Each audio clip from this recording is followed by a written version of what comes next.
میرا نام حرین ہے اور میری زندگی شروع سے ہی مشکلات کے گرد گھومتی رہی ہے۔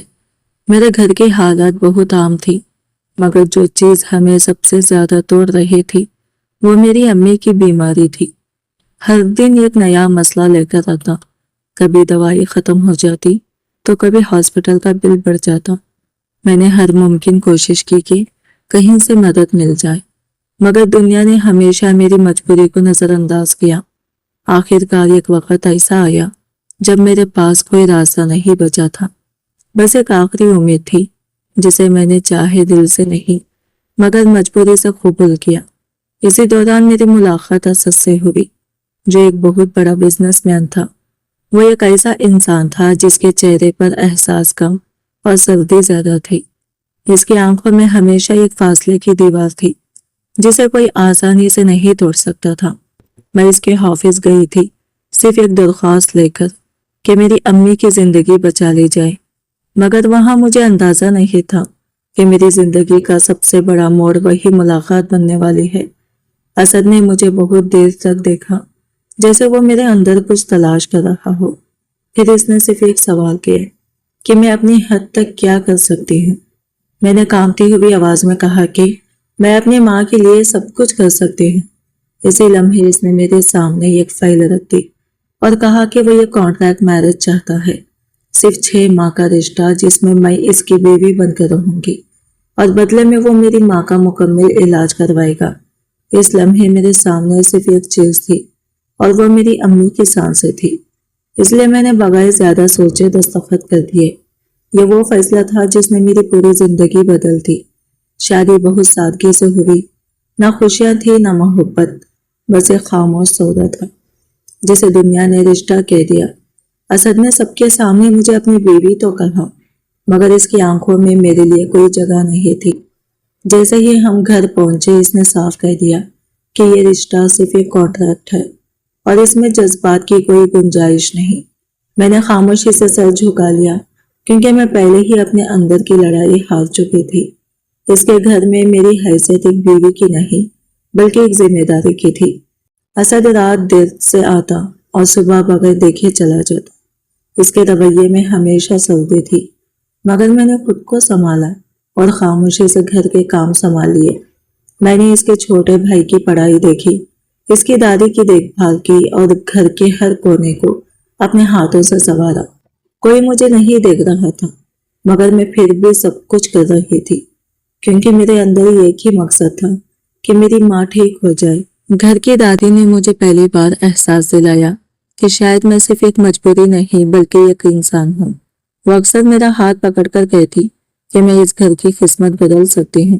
ان کی باتوں میں محبت تھی جسے میں بہت عرصے بعد محسوس کر رہی تھی، مگر اسد کے دل میں میرے لیے ابھی بھی شک تھا۔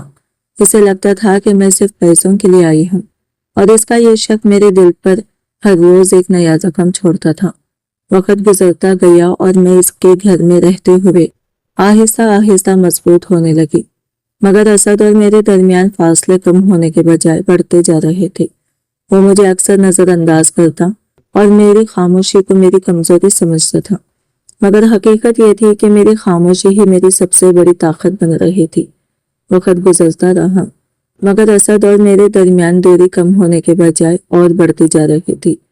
میں اس کے گھر میں ایک ذمہ داری کی طرح رہ رہی تھی، ہر کام خاموشی سے کرتی، کسی سے کچھ نہیں مانگتی، نہ شکایت نہ سوال، مگر اس خاموشی کے باوجود میرے اندر ایک طوفان تھا جو ہر گزرتے دن کے ساتھ بڑھتا جا رہا تھا۔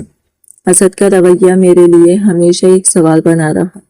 کبھی وہ مجھے مکمل نظر انداز کرتا اور کبھی ایسے دیکھتا جیسے میں اس کی زندگی کا کوئی اہم حصہ ہی نہ ہو، مگر پھر بھی اس کی آنکھوں میں کبھی کبھی ایک ایسی خاموشی ہوتی تھی جسے میں سمجھ ہی نہیں پاتی تھی۔ اسی درمیان ایک دن اس کے ماضی کا دروازہ دوبارہ کھلا اور اس دروازے سے مہر داخل ہوئی۔ وہ ایک ایسی لڑکی تھی جو اپنی باتوں سے زیادہ اپنی موجودگی سے اثر ڈالتی تھی۔ اس کے مسکراہٹ میں ایک عجیب سا اعتماد تھا اور اس کی آنکھوں میں ایسی چمک تھی جیسے وہ پہلے ہی سب کچھ جانتی ہو۔ اس نے گھر میں قدم رکھتے ہی ایسا رویہ اپنایا جیسے وہ یہاں کی اجنبی نہیں بلکہ ایک پرانا حصہ ہو۔ اسد نے اسے دیکھ کر کچھ نہیں کہا، مگر اس کی آنکھوں میں ایک لمحے کے لیے حیرت ضرور آئی، جسے میں نے محسوس کیا مگر سمجھ نہ سکی۔ مہر نے آہستہ آہستہ اسد کے قریب ہونا شروع کر دیا۔ وہ اس کے ساتھ زیادہ وقت گزارتی، پرانی باتیں یاد دلاتی اور اکثر ایسے انداز میں ہنستی جیسے ان کے درمیان کوئی خاص تعلق ہو جو صرف وہ دونوں ہی سمجھ سکتے ہیں۔ میں یہ سب دیکھتی رہتی مگر خاموش رہتی، کیونکہ میرے پاس بولنے کا کوئی حق نہیں تھا۔ میں اس گھر میں یہ کانٹریکٹ کی بنیاد پر تھی، محبت یا حق کی بنیاد پر نہیں۔ اسد کا رویہ بھی بدلنے لگا تھا۔ وہ گھر میں زیادہ وقت مہر کے ساتھ گزارنے لگا تھا، کبھی لانچ میں، کبھی باغ میں، اور کبھی لمبی باتوں میں۔ میں دور سے یہ سب دیکھتی رہتی اور ہر دن میرے اندر ایک نیا سوال جنم لیتا کہ کیا میری موجودگی واقعی اس کے لیے کوئی معنی رکھتی ہے یا نہیں۔ مگر میں نے پھر بھی خود کو روکے رکھا، کیونکہ میں نہیں چاہتی تھی کہ میری کمزوری کسی کے سامنے آئے۔ ایک دن مہر نے مجھ سے مسکرا کر کہا کہ وہ اور اسد ایک دوسرے کو بہت پہلے سے جانتے ہیں اور ان کے درمیان ایک پرانا تعلق ہے جو وقت کے ساتھ ختم نہیں ہوا۔ اس کی باتیں نرم تھی مگر ان کے پیچھے ایک چھپا ہوا تنس تھا۔ میں نے اس کی باتوں پر کوئی رد عمل نہیں دیا، بس خاموشی سے وہاں سے چلی گئی۔ مگر اس رات میں دیر تک جاگتی رہی۔ میرے دل میں پہلی بار یہ احساس آیا کہ شاید میں واقعی اس گھر میں غیر ضروری ہوں۔ اسد کبھی کبھی مجھے دیکھتا ضرور تھا مگر اس کی نظر میں وہ پرانی گرم جوشی نہیں رہی تھی۔ اس کی خاموشی اب اور زیادہ بھاری لگنے لگی تھی۔ مہر کی موجودگی نے اس گھر کے ماحول کو بدل دیا تھا۔ اب ہر چیز میں ایک مقابلہ سا محسوس ہونے لگا تھا، حالانکہ میں کسی مقابلے میں شامل ہی نہیں ہونا چاہتی تھی۔ میں راتوں کو اکیلے بیٹھ کر سوچتی کہ میں یہاں کیوں ہوں؟ کیا واقعی میری قربانی صرف ایک معاہدہ ہے؟ کیا میری خاموش خدمت کسی کے دل کو چھو بھی رہی ہے یا نہیں؟ مگر پھر میں خود کو سمجھاتی کہ میں یہاں اپنے لیے نہیں آئی، میں اپنی ماں کے لیے آئی ہوں، اور شاید یہی سوچ مجھے ہر روز ٹوٹنے سے بچا رہی تھی۔ مہر کے آنے کے بعد گھر کا ماحول مکمل طور پر بدل چکا تھا۔ پہلے جہاں خاموشی ایک سکون لگتی تھی، اب وہی خاموشی میرے لیے اذیت بن گئی تھی۔ اسد زیادہ تر وقت مہر کے ساتھ گزارنے لگا تھا اور میں آہستہ آہستہ اس کی زندگی کے اس حصے سے بھی دور ہونے لگی تھی جہاں کبھی میری موجودگی اہم سمجھی جاتی تھی۔ مگر سب سے زیادہ تکلیف اس بات کی تھی کہ وہ مجھے دیکھ کر بھی انجان بن جاتا تھا، جیسے میں اس کی زندگی میں کبھی شامل ہی نہ رہی ہوں۔ مہر اب کھل کر اسد کے قریب رہنے لگی تھی۔ وہ اس کے ساتھ ہنستی، باتیں کرتی اور اکثر ایسے انداز میں بات کرتی جیسے وہ اس کی پرانی محبت ہو۔ میں یہ سب دیکھتی مگر کچھ کہہ نہیں پاتی تھی۔ اندر ہی اندر ایک عجیب سا درد بڑھتا جا رہا تھا، مگر میں نے خود کو مضبوط رکھا کیونکہ میں کمزور نہیں ہونا چاہتی تھی۔ لیکن انسان چاہے جتنا بھی مضبوط ہو، کچھ چیزیں اسے اندر سے توڑ ہی دیتی ہیں۔ ایک دن مہر نے ایک ایسا قدم اٹھایا جس نے میری خاموشی کو بھی ہلا دیا۔ اس نے اسد کے لیے ایک چھوٹی سی پارٹی رکھی اور مجھے اس میں شامل ہونے سے تقریباً نظر انداز کر دیا۔ وہ اسد کے ساتھ ایسے گھل مل رہی تھی جیسے میں وہاں موجود ہی نہ ہوں۔ اس لمحے میرے دل میں پہلی بار شدید الجھن پیدا ہوئی۔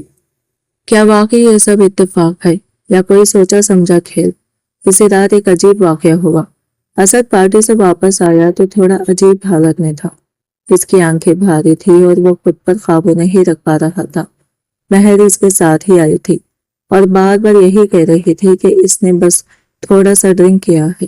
مگر میرے دل نے فوراً یہ محسوس کر لیا تھا کہ بات کچھ اور ہے۔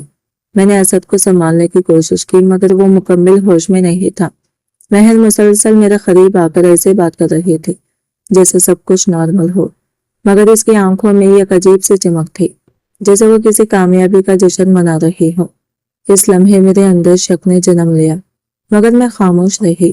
اسد کو میں نے اس کے کمرے میں لٹا دیا مگر مہر وہاں سے جانے کے بجائے آس پاس ہی رہی۔ وہ بار بار اسد کے قریب آنے کی کوشش کرتی رہی اور میں سب کچھ دیکھتی رہی مگر میں نے خود کو روکے رکھا کیونکہ میں دیکھتی رہی مگر میں نے خود کو روکے رکھا کیونکہ میں اس وقت کوئی غلط قدم نہیں اٹھانا چاہتی تھی۔ اگلے دن گھر میں عجیب سے خاموشی تھی۔ اسد بہت کم بول رہا تھا اور مہر معمول سے زیادہ خوش لگ رہی تھی۔ مجھے یہ سب بہت عجیب لگا مگر میں نے کسی سے کچھ نہیں پوچھا، مگر دل میں یہ خوف بیٹھ گیا تھا کہ شاید کچھ ایسا ہوا ہے جو مجھے ابھی نظر نہیں آ رہا۔ اسی دن شام کو ایک ایسا لمحہ آیا جس نے سب کچھ بدل دیا۔ اسد نے مجھے دیکھ کر پہلی بار الجھن میں کچھ کہا، مگر اس کی باتیں مکمل نہیں تھی۔ وہ جیسے خود بھی کسی چیز کو سمجھنے کی کوشش کر رہا ہو، اور میں وہاں کھڑی صرف اسے دیکھ رہی تھی، یہ سمجھنے کی کوشش میں کہ اصل حقیقت کیا ہے۔ مگر حقیقت ابھی مکمل سامنے نہیں آئی تھی، کیونکہ یہ تو صرف شروعات تھی۔ اس دن کے بعد گھر کا ماحول مکمل طور پر بدل چکا تھا۔ جو خاموشی پہلے صرف فاصلے کی علامت تھی، اور وہ ایک بھاری سا بوجھ بن گئی تھی جو ہر کمرے میں محسوس ہوتا تھا۔ اسد اب پہلے سے زیادہ خاموش رہنے لگا تھا، اور اس کی خاموشی میں ایک ایسی الجھن تھی جسے میں سمجھ نہیں پا رہی تھی۔ مہر کا رویہ بھی بدل رہا تھا۔ وہ اب پہلے سے زیادہ پر اعتماد اور بے فکر نظر آتی تھی، جیسے اسے کسی چیز کا پورا یقین ہو۔ میں ہر روز یہی سوچتی تھی کہ آخر اس گھر میں ہو کیا رہا ہے۔ ہر چہرہ کچھ چھپا رہا تھا، ہر بات کے پیچھے ایک اور بات تھی، مگر میں کچھ بھی ثابت نہیں کر پا رہی تھی۔ صرف ایک احساس تھا جو دن بدن بڑھ رہا تھا کہ میں کسی ایسے کھیل کا حصہ ہوں جس کے اصول مجھے نہیں معلوم۔ پھر ایک دن اچانک سب کچھ بدل گیا۔ اسد اچانک شدید بیمار ہو گیا۔ وہ اس حالت میں تھا کہ خود سے اٹھ بھی نہیں پا رہا تھا۔ اس کی آنکھیں دھندلی تھی، سانسیں بھاری تھی، اور جسم مکمل طور پر کمزور ہو چکا تھا۔ یہ منظر دیکھ کر میں ایک لمحے کے لیے بھی خود کو سنبھال نہیں پائی۔ میں فوراً اس کے پاس گئی، اسے پکڑنے کی کوشش کی، مگر وہ ہوش میں نہیں تھا۔ مہر بھی وہی موجود تھی، مگر اس کا رد عمل بہت عجیب تھا۔ وہ پریشان ہونے کے بجائے زیادہ کام نظر آ رہی تھی، جیسے وہ اس سب کے لیے پہلے سے تیار ہو۔ اس کے چہرے پر وہ خوف نہیں تھا جو ہونا چاہیے تھا۔ یہ چیز میرے دل میں پہلی بار ایک واضح سوال بن کر ابھری۔ ہم سب نے مل کر اسد کو ہاسپٹل پہنچایا۔ راستے بھر میں میری آنکھوں کے سامنے صرف اس کا چہرہ تھا۔ وہ شخص جو ہمیشہ مجھ سے دور رہتا تھا، آج میری مدد کے بغیر ایک قدم بھی نہیں اٹھا سکتا تھا۔ مگر اس وقت میرے دل میں صرف ایک ہی احساس تھا، خوف۔ خوف کہ کہیں کچھ ایسا نہ ہو جائے جس کا میں سوچ بھی نہ سکوں۔ ہاسپٹل پہنچتے ہی اسے ایمرجنسی میں لے جایا گیا۔ ڈاکٹرز اندر چلے گئے اور ہمیں باہر انتظار کرنے کے لیے کہا گیا۔ وہ لمحہ میری زندگی کا سب سے لمبا لمحہ تھا۔ ہر سیکنڈ ایک صدی کی طرح گزر رہا تھا۔ میں بار بار دروازے کی طرف دیکھتی، کبھی کھڑی تھی ہوتی، کبھی بیٹھ جاتی، مگر دل کسی بھی حالت میں سکون میں نہیں تھا۔ اسی دوران مہر مسلسل فون پر کسی سے بات کر رہی تھی۔ وہ تھوڑا فاصلے پر کھڑی تھی، مگر اس کی باتوں میں چھپی ہوئی بے چینی مجھے صاف محسوس ہو رہی تھی۔ وہ بار بار اپنی بات ختم کر کے ادھر ادھر دیکھتی، جیسے اسے کسی چیز کا انتظار ہو۔ میں نے اس پر نظر رکھنے کی کوشش کی، مگر وہ ہر بار بات بدلتی تھی۔ کچھ دیر بعد ڈاکٹر باہر آیا اور اس نے بتایا کہ اسد کو کسی اسٹرانگ سیڈیٹو کا اثر ہوا ہے۔ یہ سن کر میرے دل میں ایک عجیب سا جھٹکا لگا۔ یہ کوئی عام بیماری نہیں تھی، یہ کسی چیز کا اثر تھا۔ میں نے فوراً مہر کی طرف دیکھا، اور اس بار وہ نظر چرانے میں ناکام رہی۔ اس لمحے میرے اندر پہلی بار واضح شک پیدا ہوا۔ ہاسپٹل کی رات بہت بھاری تھی۔ اسد بے ہوش تھا، اور میں باہر کرسی پر بیٹھ کر صرف اس کی حالت کے بارے میں سوچ رہی تھی۔ میرے ذہن میں ہزاروں سوال تھے، مگر سب سے بڑا سوال یہی تھا کہ آخر یہ سب ہوا کیسے؟ کیا یہ واقعی اتفاق ہے یا کوئی سوچا سمجھا کھیل؟ مہر بار بار کسی سے بات کر رہی تھی، مگر اس کی آواز دب کر آ رہی تھی۔ وہ بہت فکر مند ہو کر بات کر رہی تھی، جیسے کوئی راز چھپا رہی ہو۔ اس کا اعتماد مجھے مزید بے چین کر رہا تھا۔ وہ بار بار اپنی گھڑی دیکھتی اور پھر اسد کی طرف دیکھتی۔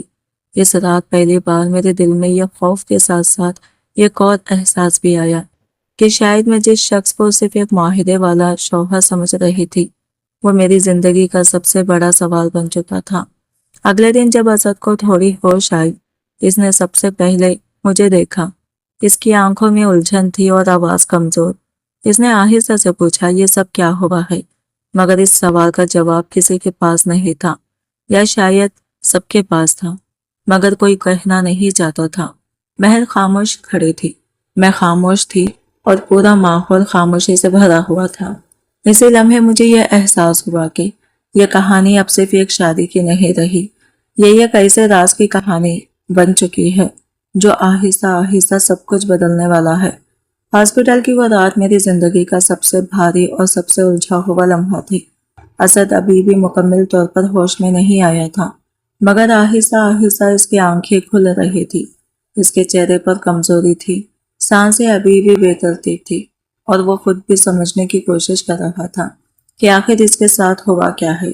میں اس کے پاس بیٹھی تھی، مگر میرے دل میں سکون نہیں تھا، کیونکہ اب صرف اس کی حالت نہیں بلکہ ایک بڑا سوال میرے اندر بار بار گونج رہا تھا کہ یہ سب حادثہ تھا یا کسی کی سوچی سمجھی چال۔ مہر ابھی بھی وہی موجود تھی، مگر اس کا رویہ بہت عجیب تھا۔ وہ بار بار ہاسپٹل کے کوریڈور میں جا کر فون پر بات کرتی، پھر واپس آ کر ایسے کھڑی ہو جاتی جیسے کچھ ہوا ہی نہ ہو۔ اس کی آنکھوں میں ایک عجیب سا سکون اور خود اعتمادی تھا جو مجھے اندر سے ہلا رہا تھا۔ ایک طرف اسد کی بیماری تھی اور دوسری طرف مہر کی یہ پراسرار خاموشی، دونوں مل کر میرے دل میں شک کو بڑھا رہے تھے۔ جب اسد کو تھوڑی ہوش آئی تو اس نے آہستہ سے آنکھیں کھولی اور سب سے پہلے مجھے دیکھا۔ اس کی آنکھوں میں پریشانی تھی، جیسے وہ سمجھنے کی کوشش کر رہا ہو کہ وہ کہاں ہے۔ اس نے کمزور آواز میں پوچھا، یہ میں یہاں کیسے آیا ہوں؟ اس سوال نے کمرے میں ایک لمحے کے لیے خاموشی طاری کر دی۔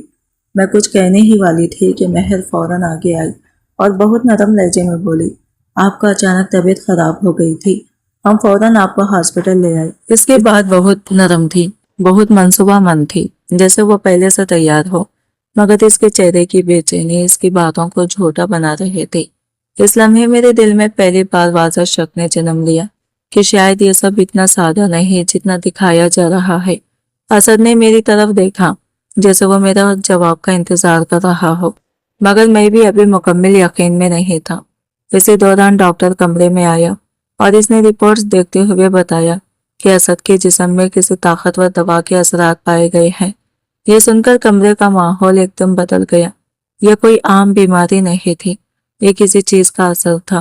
اسد کا چہرہ حیرت اور کمزوری کے درمیان جھولنے لگا۔ اس نے آہستہ سے کہا، یہ کیسے ہو سکتا ہے؟ میں نے تو کچھ نہیں لیا تھا۔ یہ بات سن کر میں فوراً مہر کی طرف دیکھنے لگی۔ اس بار اس کی آنکھیں جھکی ہوئی تھی اور اس کے ہاتھ بے چینی سے ایک دوسرے کو پکڑے ہوئے تھے۔ وہ پہلی بار اپنی خود اعتمادی کھوتی نظر آ رہی تھی۔ یہ وہ لمحہ تھا جہاں میرے دل میں یقین آہستہ آہستہ شک میں بدلنے لگا۔ ہاسپٹل کی وہ لمبی رات اب صرف انتظار نہیں تھی، بلکہ یہ خاموش جنگ تھی۔ اسد بستر پر لیٹا ہوا تھا، کمزور اور بے بس، اور میں اس کے پاس بیٹھی یہ سوچ رہی تھی کہ آخر میرے ارد گرد ہو کیا رہا ہے۔ مہر بار بار کمرے سے باہر جاتی اور آتی، جیسے وہ کسی چیز کا انتظار کر رہی ہو یا کسی کو اپڈیٹ دے رہی ہو۔ یہ وقت ایسا آیا جب میں کوریڈور میں اکیلی کھڑی تھی۔ میرے ذہن میں ہزاروں سوال تھے، مگر سب سے بڑا سوال یہ تھا کہ اگر یہ سب ایکسیڈنٹ نہیں تو پھر مقصد کیا ہے؟ اسی لمحے مہر میرے قریب آئی۔ اس کا چہرہ اب پہلے جیسا پر اعتماد نہیں تھا، بلکہ تھوڑا نروس تھا۔ اس نے آہستہ سے کہا، تم بہت زیادہ سوچ رہی ہو، کبھی کبھی چیزیں ویسی نہیں ہوتی جیسی نظر آتی ہیں۔ اس کا یہ جملہ میرے دل میں ایک نیا طوفان چھوڑ گیا۔ یہ وارننگ تھی یا دھمکی یا پھر ایک اعتراف؟ میں کچھ بھی سمجھ نہیں پا رہی تھی، مگر ایک بات واضح ہو رہی تھی کہ مہر اس کہانی کا سب سے اہم حصہ ہے، اور شاید سب سے خطرناک بھی۔ جب میں واپس کمرے میں آئی تو اسد جاگ رہا تھا۔ اس کی آنکھوں میں اب کنفیوژن کے ساتھ ساتھ ایک نئی چمک تھی، جیسے وہ کسی چیز کو سمجھنے کی کوشش کر رہا ہو، مگر مکمل۔ وہ شخص جو ہمیشہ خوابوں میں رہتا تھا آج مکمل طور پر بکھر چکا تھا۔ مہر نے آخرکار آہستہ سے کہا، میں نے صرف وہ کیا جو مجھے ضروری لگا، میں تمہیں کھونا نہیں چاہتی تھی۔ مگر اس کے الفاظ وضاحت تھے، سچ نہیں۔ میں یہ سب خاموشی سے دیکھ رہی تھی، مگر میرے اندر بھی طوفان چل رہا تھا۔ ایک طرف اسد کا ٹوٹنا تھا، دوسری طرف مہر کا بے نقاب ہونا، اور تیسری طرف وہ سچ جس نے سب کچھ بدل دیا تھا۔ اسی لمحے ایک اور بڑا انشقاق ہوا۔ ڈاکٹر دوبارہ آیا اور اس نے بتایا کہ اسد کو جو سکون اور دوا دی گئی تھی وہ اتفاقی نہیں تھی، بلکہ کسی نے اسے جان بوجھ کر دی تھی تاکہ اس کی حالت کمزور ہو جائے اور وہ آسانی سے اثر میں آ سکے۔ یہ سن کر کمرے میں مکمل خاموشی چھا گئی۔ اسد نے مہر کی طرف دیکھا اور اس بار اس کی آنکھوں میں صرف غصہ نہیں تھا بلکہ مکمل ٹوٹا ہوا اعتماد تھا۔ وہ آہستہ سے بولا، تم نے مجھے استعمال کیا۔ یہ وہ لمحہ تھا جہاں مہر کی پوری کہانی ٹوٹ گئی۔ وہ کچھ کہنا چاہتی تھی مگر اس بار کوئی لفظ اس کے پاس نہیں تھا۔ وہ خاموش ہو گئی اور اس کی خاموشی سب سے بڑا اعتراف تھی۔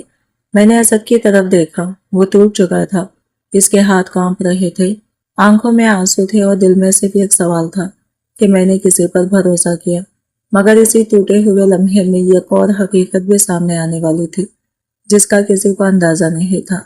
ڈاکٹر نے آہستہ سے ایک اور رپورٹ دی اور کہا کہ ریما کی صحت کی رپورٹ بھی ٹھیک نہیں ہے۔ یہ سنتے ہی سب رک گئے اور اس لمحے کہانی نے ایک نیا موڑ لے لیا، کیونکہ اب صرف مہر کا راز نہیں تھا بلکہ ریما کی حقیقت بھی سامنے آنے والی تھی، اور اسد پہلی بار سمجھ رہا تھا کہ یہ کہانی صرف دھوکے کی نہیں بلکہ قربانی، سچ اور چھپے ہوئے درد کی بھی ہے۔ ریما خاموش کھڑی تھی مگر اس کے چہرے پر کوئی خوف نہیں تھا، اس کی آنکھوں میں ایک ایسی سچائی تھی جو برسوں سے چھپی ہوئی تھی۔ ڈاکٹر نے بتایا کہ ریما اپنی ماں کے علاج کے لیے اپنی ہی دوائیاں چھوڑ رہی تھی اور خود ایک خطرناک بیماری کو برداشت کر رہی تھی تاکہ گھر کا خرچہ چلتا رہے اور اسد کی گھر کا بوجھ کم ہو۔ یہ سن کر اسد کے ہاتھ کام گئے۔ وہ پہلی بار ریما کو واقعی دیکھ رہا تھا، نہ صرف ایک بیوی کے طور پر بلکہ ایک انسان کے طور پر۔ اس کے دل میں ایک ایسا درد اٹھا جو الفاظ میں بیان نہیں ہو سکتا تھا۔ وہ آہستہ سے ریما کے قریب آیا مگر ریما نے پہلی بار کوئی قدم پیچھے نہیں لیا۔ ریما کی آواز بہت آہستہ تھی مگر مضبوط تھی۔ میں نے کبھی کچھ مانگا نہیں، نہ محبت نہ حق، بس اپنی ماں کی زندگی کے لیے سب کچھ برداشت کیا۔ شاید میں نے خود کو کھو دیا مگر کسی اور کو بچا لیا۔ اس کے الفاظ ہاسپٹل کے دیواروں میں گونج رہے تھے۔ اسد کی آنکھوں میں آنسو تھے، وہ پہلی بار واقعی ٹوٹ کر رہ گیا تھا۔ وہ شخص جو ہمیشہ سخت تھا آج اپنے ہی فیصلوں کے بوجھ تلے کھڑا تھا۔ وہ آہستہ سے بولا، میں نے تمہیں کبھی سمجھا ہی نہیں۔ اس کی آواز میں پچھتاوا تھا، سچ تھا اور ایک دیر سے آیا ہوا احساس تھا۔ مہر وہاں سے چلی گئی کیونکہ اب اس کے پاس کہنے کو کچھ نہیں بچا تھا۔ اس کی کہانی ختم نہیں ہو چکی تھی مگر ریما اور اسد کی کہانی ابھی شروع ہو رہی تھی۔ ایک نئی سمجھ، ایک نیا احساس اور ایک نیا رشتہ۔ ہاسپٹل کے اس کمرے میں یہ خاموش لمحہ آیا جہاں نہ غصہ تھا نہ شک، صرف حقیقت تھی۔ اسد نے پہلی بار ریما کے لیے اپنا ہاتھ آگے بڑھایا اور ریما نے آہستہ سے اسے دیکھا۔ وہ پرانی ریما نہیں رہی تھی جو صرف برداشت کرتی تھی، اور اسد وہ پرانا انسان نہیں رہا تھا جو صرف فیصلہ کرتا تھا۔